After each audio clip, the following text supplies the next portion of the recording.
Only 2 hours are left. Are you ready to hear a shocking news about your loved ones? Child, there are some predestined moments in your life that always comes with an unexpected shock, and I want you to be prepared for such a moment, not regarding your life, but about the life of your most beloved one. Child, come closer and listen with the part of your heart that does not question the way the wind bends the trees. Only 2 hours remain until the moment I have placed at the edge of your day, a moment that will arrive like thunder through a clear sky, sudden and undeniable. I speak not to frighten you, but to steady you. I am not the source of your alarm. I am the source of steadiness in its wake. Breathe with me. Sit with me. Let my voice be the hand upon your shoulder so that when the news comes, the shock will not unmoor you from what is true. Know this above everything else. Love is not measured by the hours you have known someone, nor by the breath you will share with them tomorrow. Love is the persistence of the bond that ties two souls even when circumstances tear at the threads. That bond is stronger than abrupt events, stronger than words you did not say, stronger than any gap that appears between now and then. If you will take my words into your habit of thought, they will be a lamp in the dark 2 hours from now and after. Do not fall into the trap of imagining only the worst. Your mind will, by nature, practice catastrophes because it believes that preparing for them is prudent. But I ask you to prepare differently. Prepare with presence. Prepare with clarity. Prepare with practical tenderness. First, make the immediate practical arrangements you would want in place if anything were to happen. Any contact numbers you need within reach, names of those who can act on your behalf. Simple instructions that guide others. This is not because you invite harm. This is because you love responsibly. A clear mind acts like a bridge when a river runs wild. Build that bridge now. If fear knocks at your door, answer not with panic, but with questions that free you from the fog. Ask yourself, what can I do in the next 20 minutes that will matter in a crisis? Who will I call first? Where are the documents I would need? Medical numbers, identification, keys, the small list of medicines. Who around me knows the details I cannot recite at the moment of alarm? Find those things and set them where your hands can reach them without thinking twice. Small anchors, phone, name, address, become lifelines. Put them in your pocket. Keep them close.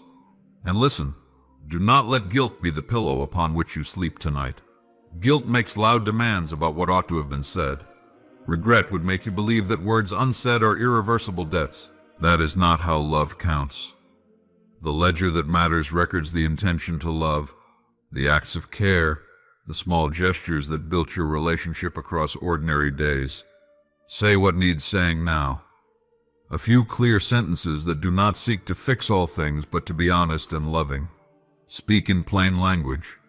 Tell them what they mean to you. Tell them you forgive, and if you must, ask forgiveness. If your voice shakes, let it. The tremor will not make your words less true. There will be those who surround you in the hours to come.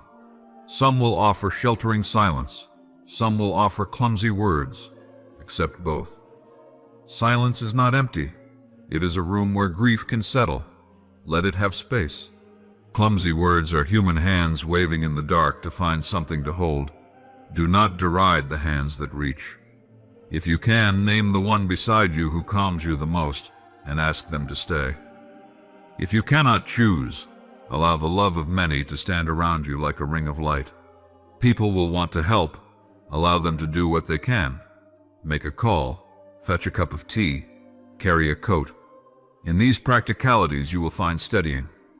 Remember your faith as an action, not as a shield against feeling. Faith does not erase sorrow.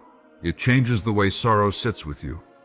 It turns sorrow into a companion that speaks about meaning, not a tyrant that reduces your breath. Pray if you pray. If prayer is foreign to you, find a ceremonial action that is your own. Light a candle, hold a photograph, walk slowly to the window, and name each tree you see. Rituals gather scattered moments into something that can be held and carried. They remind you that your life is threaded into a larger story, one that I witness and tend. There will be legalities, names, signatures, things that seem cold when words have not yet caught up with what your heart feels. If you can, write a brief note listing those who must be contacted and who must be told what. It is not morbid to think in terms of contacts, it is merciful. But do not let paperwork become a substitute for presence. Paper is a tool. You are the keeper of love. Use the tools, then return to being with the one who matters. If the news is not the end, if it is a diagnosis or an accident that can be mended, be the steady voice that bolsters courage. Help them to understand what is true and what is merely fear made loud. Ask the clear questions to the professionals. What is the immediate plan? What comes next? How can we participate in the care? Being informed is an act of love because it allows you to make choices that are aligned with what the loved one would want.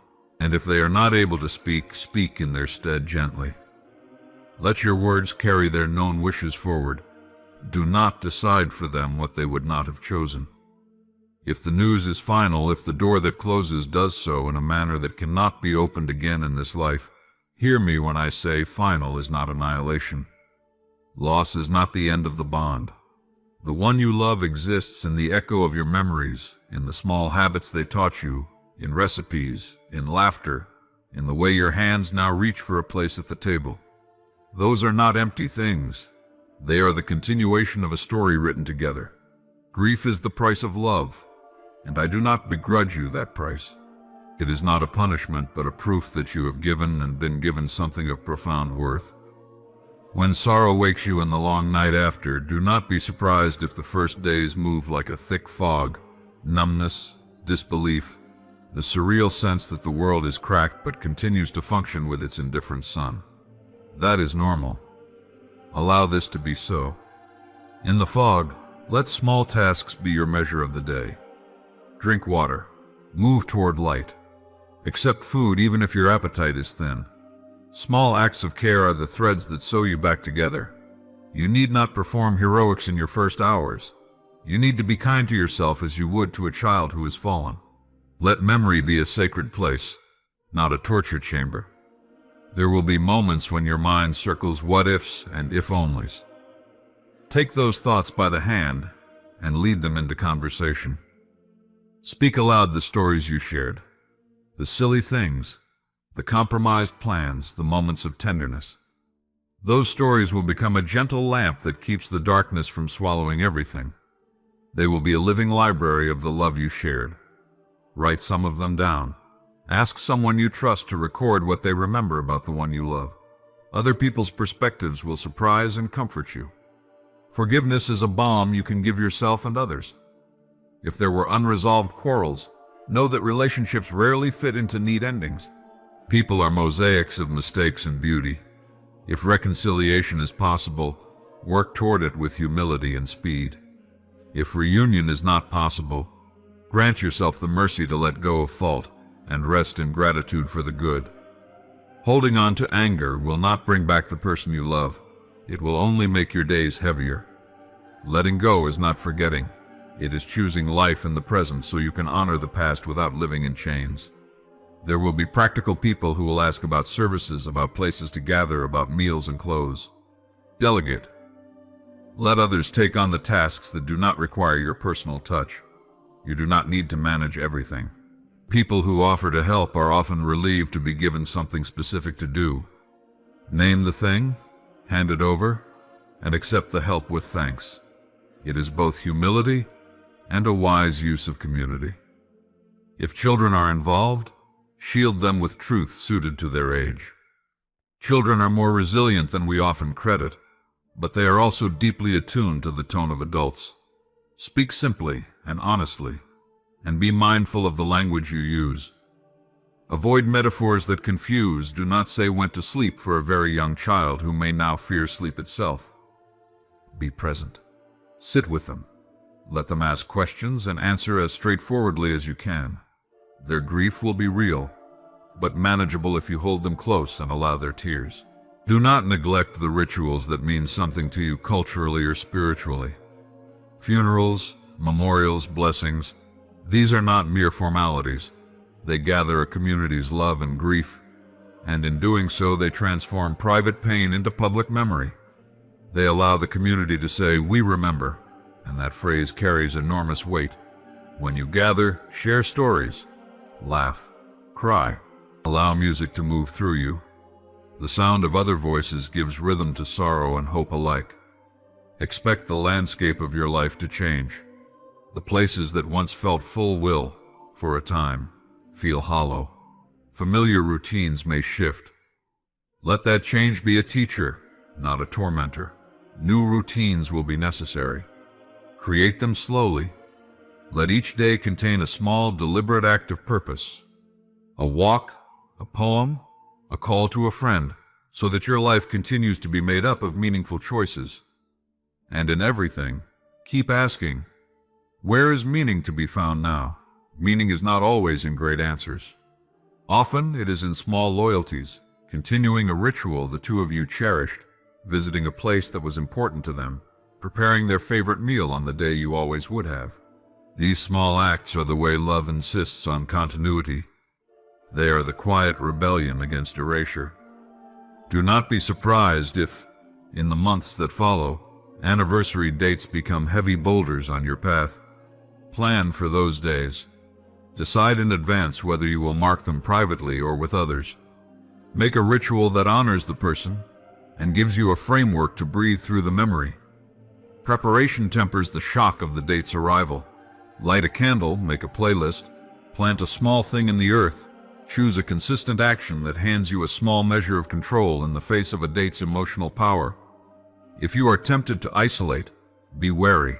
Grief can be lonely even in crowds, and yet isolation exaggerates sorrow into an unmanageable storm. Let trusted friends be your harbor. Meet a caring person for tea. Go to a group if that feels right. A group of people who have passed through similar valleys can offer an odd comfort that families sometimes cannot provide. Professional help is not a confession of weakness. It is an act of courage. Therapists and counselors have tools to help you navigate the practical mechanics of grief, and clergy or spiritual counselors can accompany your heart in its religious questions. Use them. Financial worries may appear. Bills, insurance, the sudden reshaping of income. Address them methodically. Get a list of obligations, sort them into what is immediate and what can wait, and draw up a simple plan. Money is a practical matter that can be managed with sober steps.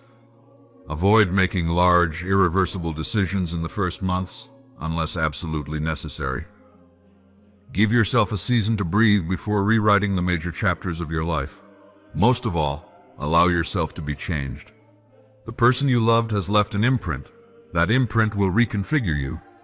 You will find yourself reacting differently in places where you once stood together. That is not a betrayal of their memory. It is the natural alchemy of having loved. Let the change teach you what matters. Let it unveil a compassion that did not fully exist before. Grief often opens some doors. Step through them if they lead to deeper kindness. And remember this, I am with you in the bewilderment. I do not offer platitudes that smother pain. I offer presence. When you cannot pray, I hear the breath that says nothing. When you are too angry to speak my name, I meet the answer that is your mutter. I will not erase your struggle, but I will keep a place for you where light still comes in. You are not alone in your amazement or your rage or your sorrow. The ground beneath your feet contains more steadiness than you currently sense. If you wish to act now, here are small, immediate things that will serve you. Hold the hand of the one you love. Tell them plainly what they mean to you. Find the two most necessary phone numbers and put them within reach. And take one deep breath with intention. Say these words if you need. You are known. You are loved. I am here. If you cannot say them aloud, hold them in your mind like a prayer. When the news comes, whatever form it takes, do not allow it to rush you into decisions that would later be regretted. Pause, breathe, gather counsel, and then act.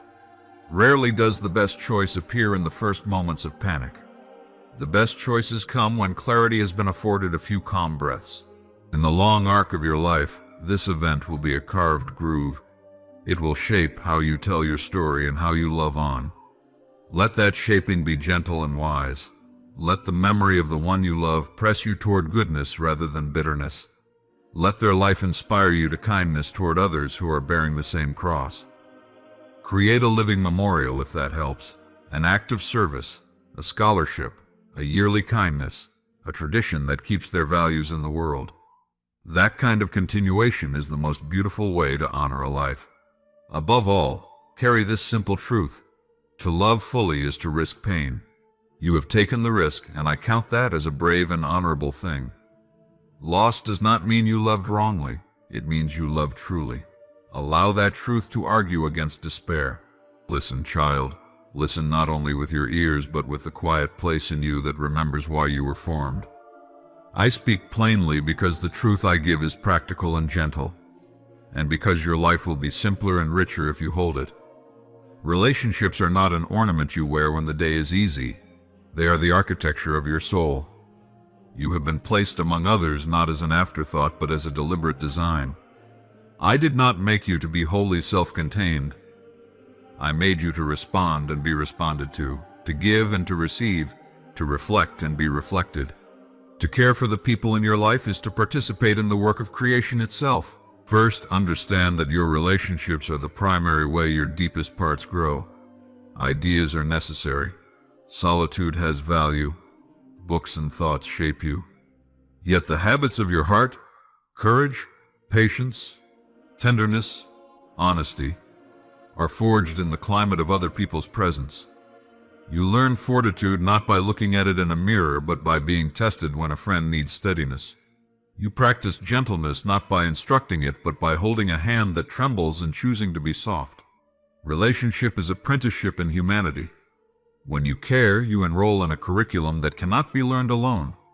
Second, consider how relationships teach truth about who you are. People do not merely take things from you. They return who you secretly are, amplified and sometimes distorted. The way someone looks at you tells you what they see. The way they forgive you reveals whether you have been forgiving to yourself. The responses of others act like mirrors made from life, sometimes clear, sometimes cracked, but always instructive. If you ignore them, you miss the chance to know yourself more fully. To care is to pay attention to the reflections others offer and use them to become an honest person. Third, compassion is not optional. When you extend care, you are practicing the great law of reciprocity that holds societies together. That law is not merely moral, it is biological and spiritual. You were wired to notice faces, to remember voices, to feel the warmth of touch as a signal of safety. When you value another's life, you help sustain the neural and moral pathways that make community possible. When you neglect them, the social tissue thins and your own sense of safety and meaning frays. To invest in relationship is to ensure the continuance of a world where human beings can flourish. Fourth, there is a practical magic in being known. Think of your life as a journey with a map that only others help you draw. Alone, your map is small and unsure. With companions, the map grows wider. People who know you can name your virtues and your blind spots. They can steady you when you wobble, and they can remind you of promises you'd forgotten. When you care for someone, you are choosing to be part of a mutual mapping that locates meaning and helps you find your way through moral fog. Isolation narrows your map, community enlarges it. Fifth, every relationship is a laboratory for forgiveness. Perfection is not the point, reconciliation is. You will hurt and be hurt. This is inevitable. But what defines you is what happens afterward. When you value relationships, you learn how to return, how to speak honestly about failure, how to listen without defense, how to offer an apology that repairs rather than pleases the ego. There is a sacred craft to mending rifts, and it is practiced only where relationships are valued enough to be healed. The capacity to forgive is more precious than any victory you might win alone. Sixth, your attachments form your history and your future. Memory lives in the relationships you keep. A life of nameless acquaintances yields a thin memory. A life of invested connections builds a deep archive. The stories you tell later will be about faces, voices, the small kindnesses and the great sacrifices. That archive becomes your moral inheritance and shapes how you act toward the next generation. To value relationships is to build a heritage that survives you, imperfect, human, and luminous. Seventh, love is practical. It is not merely sentiment. Caring for another shapes daily decisions. How you spend time, how you spend money, how you carry yourself in public and private. Your choices ripple into the lives of those close to you. If you hold someone dear, you act differently. You show up, you answer, you prioritize. These are not small things. They are the currency by which trust is bought and kept. Relationships are the economy of the heart. To undervalue them is to impoverish your life. Eighth, vulnerability is not weakness when it is offered rightly. It is bridge building. When you let another see your fragile places, you invite them into a covenant. They will not exploit what they now hold. That covenant, this fragile trust, allows intimacy to flourish. Distance breeds assumptions and fear. Openness invites courage. Caring for relationships requires courage to risk exposure and an integrity that does not weaponize the other's confidence. The reward is deep communion and the knowledge that you have someone who will stand with you in your unadorned truth. Ninth, see relationships as conduits of healing. No one is wholly self-healing. Most of your repair will come through the ordinary tenderness of others, an honest compliment when you are discouraged, a steady hand when you are unsteady, a laugh when the world feels too serious. Sometimes healing is professional, sometimes it is incidental. Often it is simply the accumulated small mercies of people who choose to stay. Care is a medicine that multiplies when shared. Neglect is a poison that spreads fast. 10th, your life is not only for you. It is an instrument of goodness. Every person you love is a channel through which goodness flows into the world. Children carrying lessons, friends extending kindnesses, partners becoming models of faithful love. To value relationships is to steward a network of influence. The kindness you give becomes the soil from which new kindness grows. The example you set will teach others how to behave in an unpredictable world. If you hoard your love, the world grows poorer. If you distribute it wisely, beauty spreads. Finally, know this: I value relationships. I have formed you to love and be loved. When you care for one another, you participate in a reality that is greater than any solitary achievement. You become a channel through which mercy, wisdom, and joy flow. Caring is not merely a duty. It is a vocation that lifts you toward the best in yourself. Life is brittle. Relationships are the resilient net that catches you. Hold them with respect, tend them with humility, and celebrate them with gratitude. In doing so, you do not merely make your days less lonely, you make them sacred. Go now and be intentional. Call the person you have been meaning to call. Ask the question you have been postponing.